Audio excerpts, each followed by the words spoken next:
Here's another strategy that you can utilize on the antecedent end before problem behavior has already occurred. And this is not a strategy that's really behavior analytic in nature or anything that has scientific evidence behind it, but this is just me being a human being and sharing something that I have found has worked for me recently. And that is loosening up on the things that I would typically say no to because they're not that big of a deal. And here's an example. A few weeks ago, Sophia was getting ready for bed and she stubbed her toe, and it wasn't a big toe stub. It was pretty mild, but 4-year-olds, when they stub their toe, it's the end of the world. And so she stubbed her toe and she said that she needed a Band-Aid because a Band-Aid was going to fix her stubbed toe. And mind you, it's right before bed. I'm trying to get her to brush up because I need to get her to bed. Then I need to put Grace to bed. I've got a whole system and routine worked out. And now it's getting delayed. And I said, you don't need a Band-Aid right now. Your foot's not bleeding.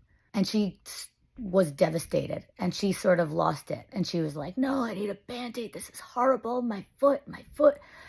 And what ultimately ended up happening was that I reinforced her problem behavior. I gave her the Band-Aid for engaging in the behavior of crying and whining because I just needed her to get to bed. And so what I'm trying to do is identify situations that mean a lot to her that aren't a big deal to me.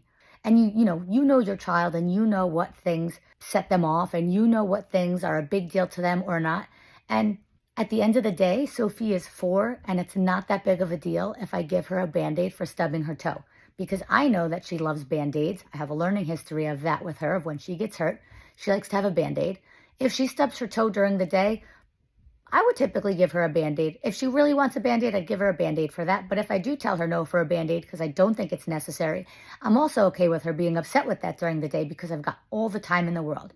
However, I'm identifying for myself non-negotiables. There are 30 minutes before bed where certain things aren't the end of the world, and maybe it's not a big deal if I just say yes. She could have a Band-Aid for stubbing her toe. Am I going to start saying yes to things that are absolutely ridiculous and I would literally never say yes to? No, I'm not going to do that.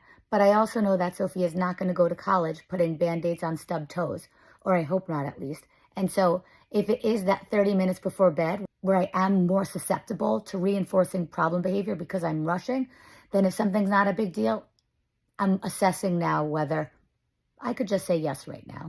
Stay tuned for where I discuss what you can do once your child already engages in problem behavior when they're told no for something or when access is denied to something.